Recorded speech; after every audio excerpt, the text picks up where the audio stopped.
Hello,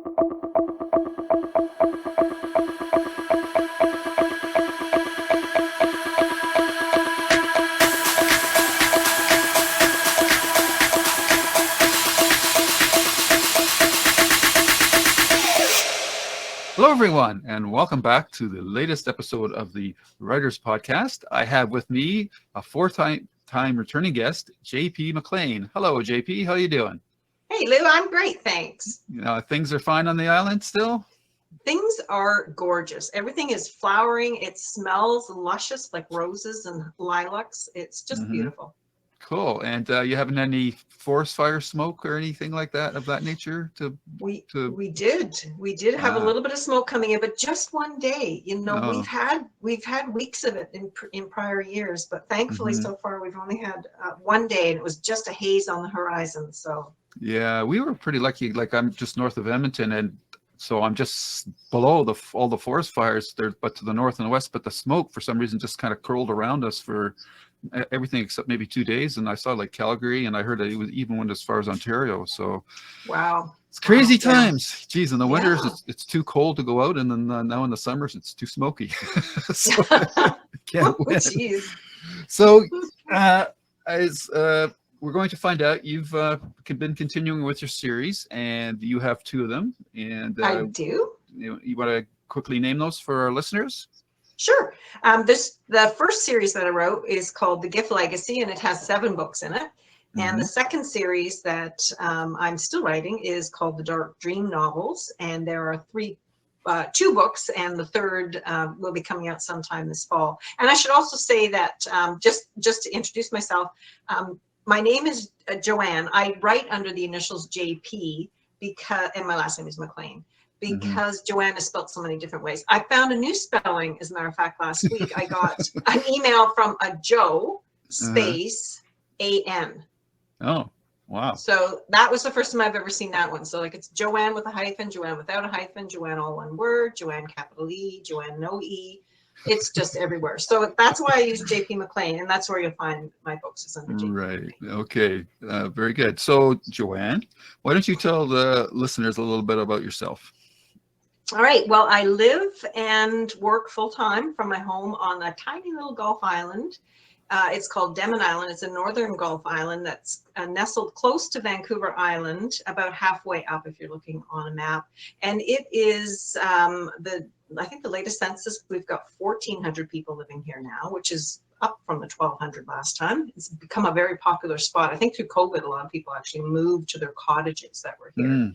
And it's a rural community, so there are cows across the street and lambs across the street, and there's pigs down the road, and every driveway seems to have a cooler with eggs for sale.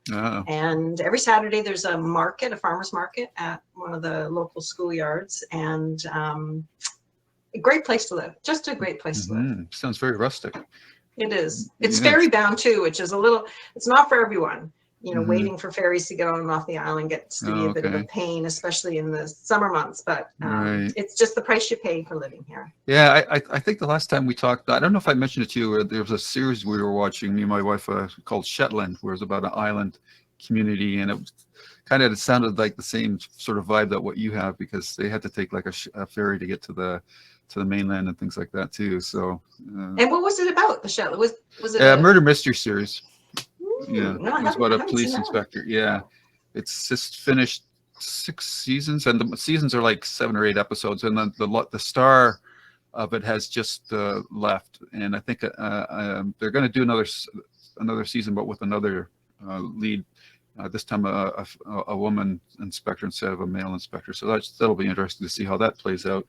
But it's just got that island vibe, and it's very it's Scottish, so it's very very different, like from somebody like from North America, because they use like terminologies that you're not familiar with, and they call farms something. They have a funny name for it now. It's escaped me, but yeah, it's just an interesting vibe for that whole culture to get into that. So.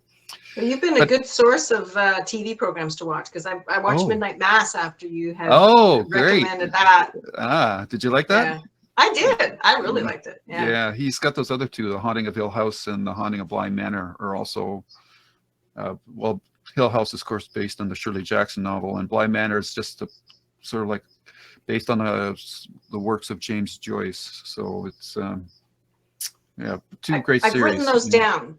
This Okay. time I wrote them down. Last time I Right. didn't write them down. Right. This time I made sure to, because I do like your Yeah. recommendations. Yeah, I think you really like Bly Manor because it's more of a love story than, whereas Hill House is more of a family story. So, but Midnight Mass is just, it's just so powerful. A very powerful It's series. so good. Anyhow, getting back to you, you've been a busy girl since we've last talked, and I see you've gotten into the world of box sets, and you've done 2 separate box sets for your Gift Legacy series, correct? That is good. Yes, I have. I've split them up. There's 7 books in the series, and the 7th book is not really 7 in terms of the timeline of the book. It is actually the rewriting of the first book, but from a different character's perspective. So it's like a companion piece to the series, and there may be more of those in the future, but for now it stands by itself. So the first 3 books are in one set, and the last 4 books are in the second set. And the reason they're split up like that is simply because of the way Amazon does their pricing, or the way authors interact with Amazon. When you're putting your book up there, you can price it between $2.99 and $9.99 to get 70% royalty. But if you price outside of that range, either below or above, you get 35%. So people like me that have box sets will typically split them up and put them each up for $9.99 or $8.99. Okay. So the first series is up for $8.99, the second for $9.99, but the second one you get a free book in the end. So cool. And it's available in what formats? Well, the box set is only available in the ebook format because it would be too big for paper. Well, I shouldn't say it would be too big. Like, I'm looking at 3 books right now in my hands. It would be a big book. Like, that would be a big book. Yeah. But it's probably doable. But right now, it's only available in the ebook format. And the other thing is, right now, I enrolled the Gifts Legacy in Kindle Unlimited. And for those who aren't familiar with it, Kindle Unlimited is Amazon's subscription service program. So when you have, I think they upped the price recently. It used to be $9.99 a month, and it's going up, or has gone up to $11.99 a month. And for that amount of money, if you're a binge reader, you can download, I believe, as many books as you want for free. Right. You just pay the monthly subscription. So as an author, if I'm enrolled in the Kindle Unlimited program, I can't offer the books available for sale anywhere else. The ebooks, not the paper books, just the ebooks. So the ebooks are right now exclusive with Kindle, and they will be for another 3 months. You have to enroll 3 months at a time. And this is a 6-month experiment that I was playing with, because I've never had them enrolled in Kindle Unlimited. And when you're in Kindle Unlimited, you get paid not by sales for people that are in that program. I mean, they can still buy them. But what I get paid for now is as people read the pages, I get a tiny little micropayment for each each page. It's kind of like being on Spotify. Yes.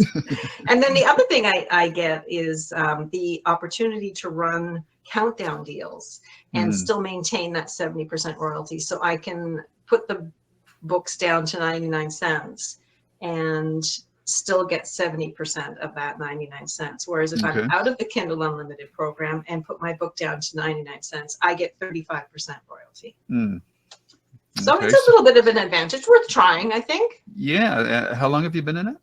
3 months. 3 months. And how are you finding it so far? I think that there is as much difficulty getting attention, your books getting visibility in the Kindle Unlimited program, as there is getting your books noticed when you're wide and just selling them regularly. So that's my interim thoughts on it. I ran one sale. I put the first book up for free, which I've never done before. So I had The Secret Sky for free, and then I had all the other books on sale, 99 cents, $1.99, $2.99, etc. And that did really well. I did advertise it through Written Word Media's free Booksy program. They have a series ad that you can run. Okay. And I got around 2,500 free downloads of Secret Sky, and then I could see the read through as people were finishing Secret Sky and they were downloading the second book and third book. So the people who were real binge readers, they took great advantage of that sale, and book is in a bunch of people's hands, which is great. But my experience with free books is typically people download them, but they don't necessarily read them. I don't know why that is. Collecting books, I suppose.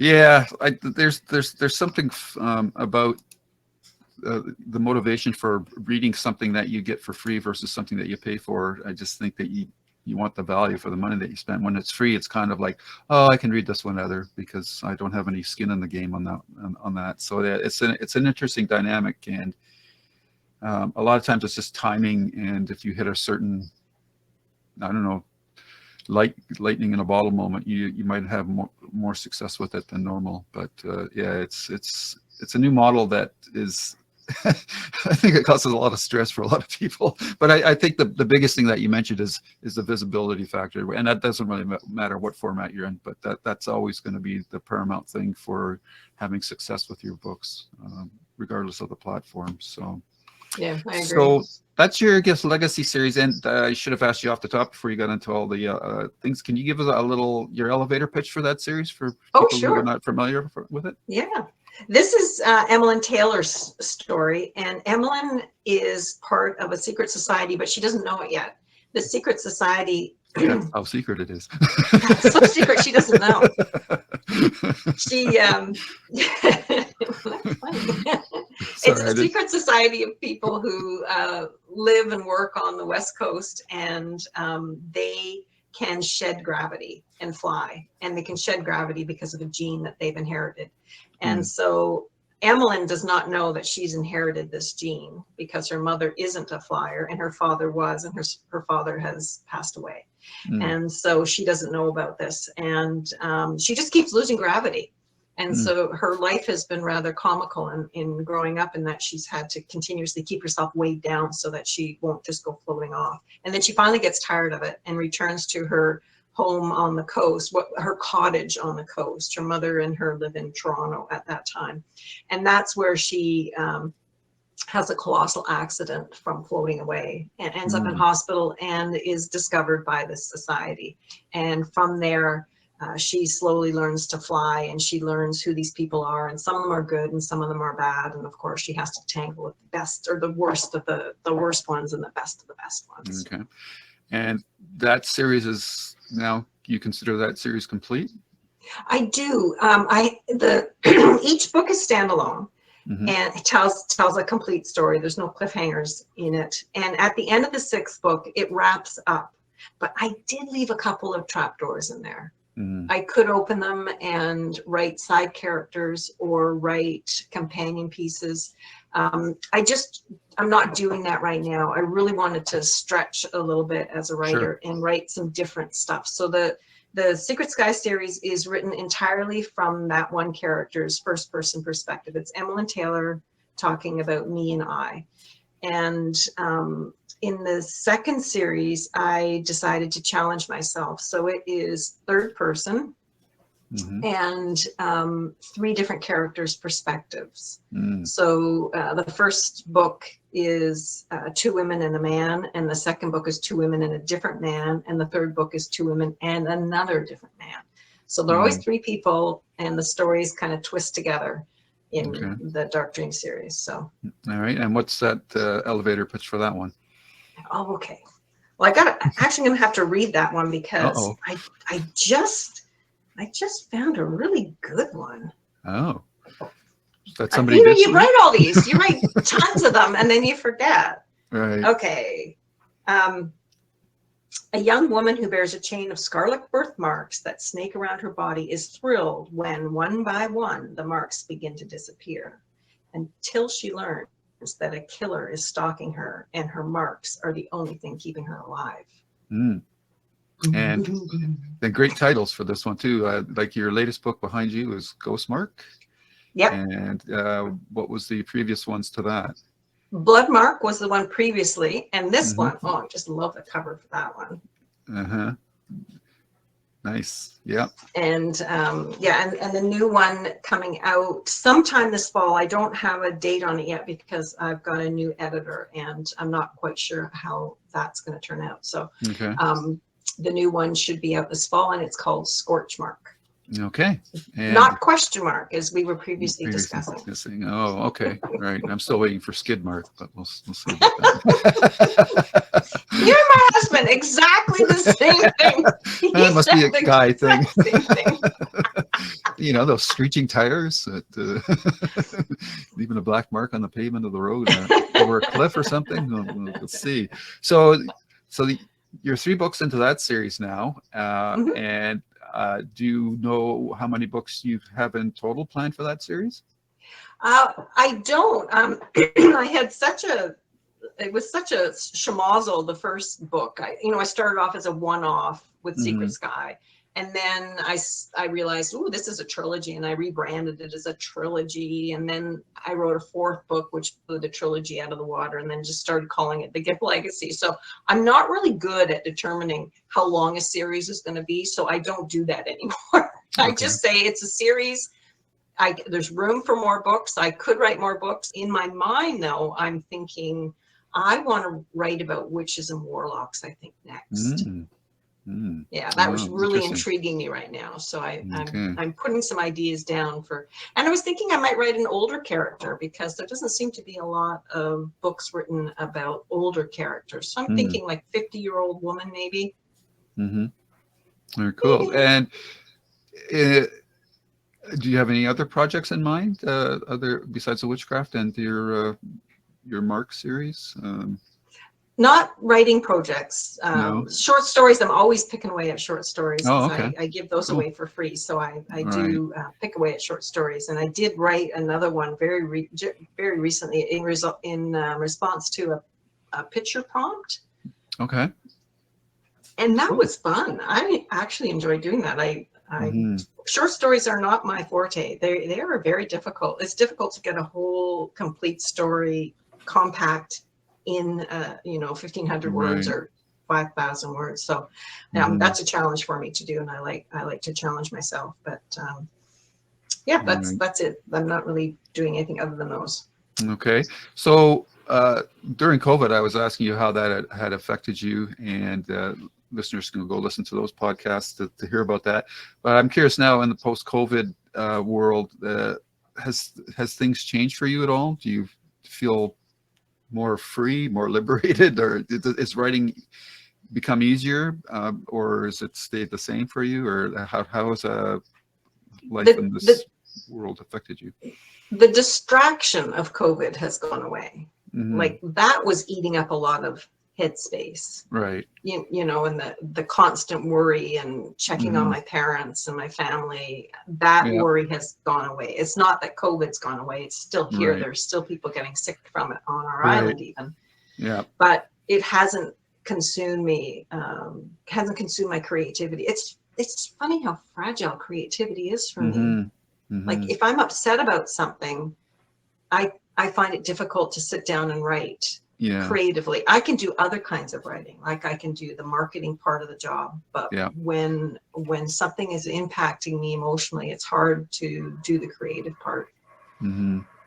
Yeah, I agree with you. I have the same thing, and I mean I struggle with being creative as it is, but it was so bad for me during COVID. I even found it hard to read. I just couldn't.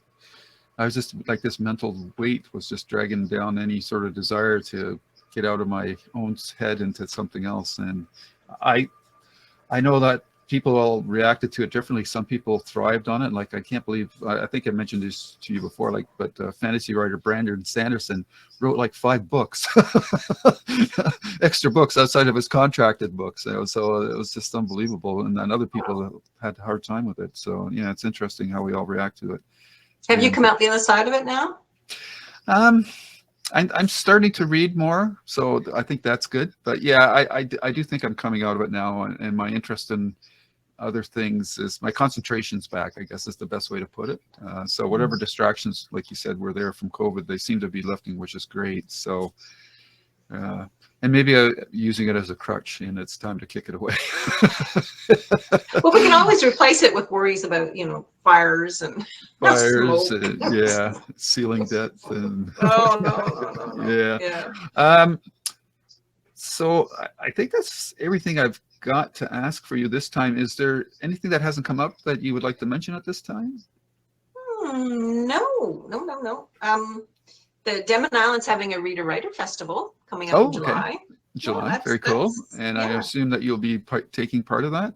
I will be introducing an author, one of the invited authors, and I'm putting on an indie publishing workshop, which is going to be fun. It's I've done Cool. it before. I know this now. It Mhm. took me such a long time to get to know it. Now that I know it, I just want to prevent some people from making the mistakes I made when I first went into it. And Right. it's for the cost of a workshop, you get a information sheet that just is stuffed full of information you can kind of pick away at and figure out how to do this thing yourself if you want to. Cool. If it's for you. So is the festival a multi-day event? Yeah, it goes. The workshop I'm doing is on a Thursday. So the workshops start before the festival, and then the festival kicks in at the end of it, July 20-something weekend. I should know that, but I don't. Okay, because that sounds pretty close to When Words Collide. That's August. It might be. Yeah, okay. Yeah, it's the 21st, 22nd, 23rd Oh, okay. of That's July.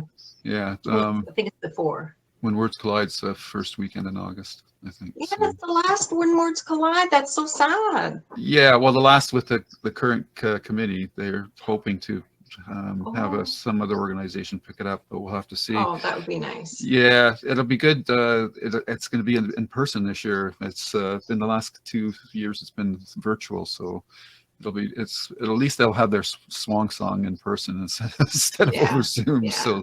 So that will be good. Yeah, it's a great festival. Yeah, and I'm curious about the island. So if you have the festival on the island, does the island have like a hotel for people to sleep in? I don't know how small it is. No. Sorry if that's I don't mean to. No, it's very well. Yeah. Good question, because it is a tiny island. What they do is they all of the authors who come over are hosted. So, there are people that have spare bedrooms or cottages on their property. So they're all taken care of. They're all billeted out. Right. And then there are a number of bed and breakfasts on the island, and those are all booked fully out. And then other people just crash at their friends' houses. Or they come over as day trippers, because you can buy a full festival pass, or you can buy passes to certain events and just come over for the one day if you want. There's a bus that picks people up and brings them up. It's right at the ferry, pretty much, just up a hill from the ferry. Very cool. Have you had this festival before? I think this is the 10th year with the current committee. Wow. It's a really good festival. We got some pretty big. We've got the Giller Prize winning author Suzette Meyer, who wrote The Sleeping Car Porter. She's coming. Okay. Nice. And I don't have the names of the other authors here right in front of me, but it's the little, I think they call it the little festival that could. Ah, cool. I like that. That's cool. Alrighty, so you've got your upcoming book, Scorch Mark, coming out sometime in the fall. Date to be determined, and that will be available at the usual places. All over. And will that be part of your Kindle Unlimited? No, I'm not going to put the new books into Kindle Unlimited. I'm experimenting with my existing older series just to play around with it, but the new books will be wide available everywhere. So I'm not going to limit that to just Kindle. Okay. And if people want to find out more about yourself, where should they go?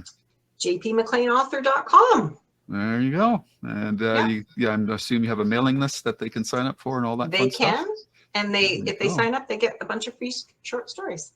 Awesome. Well, Joanne, it's been great to talk to you again, 4th time, and you too. We haven't got tired of each other yet. No. We'll hopefully have as many more in the future as well. And I think that the video actually is looking pretty good, so I'll run through it, and if it's okay, we'll probably post this as a video if you're all right with that. Very nice. Very nice. I'm glad it worked because it Yes. doesn't always Yeah. here on the little island. But Your little island, yeah, your little little island satellite that island, little satellite island. All right, Joanne, thank you very much for coming on again. Enjoy the rest of your day. you too. Thanks for having me. You're very welcome. Take care. Bye-bye. You too.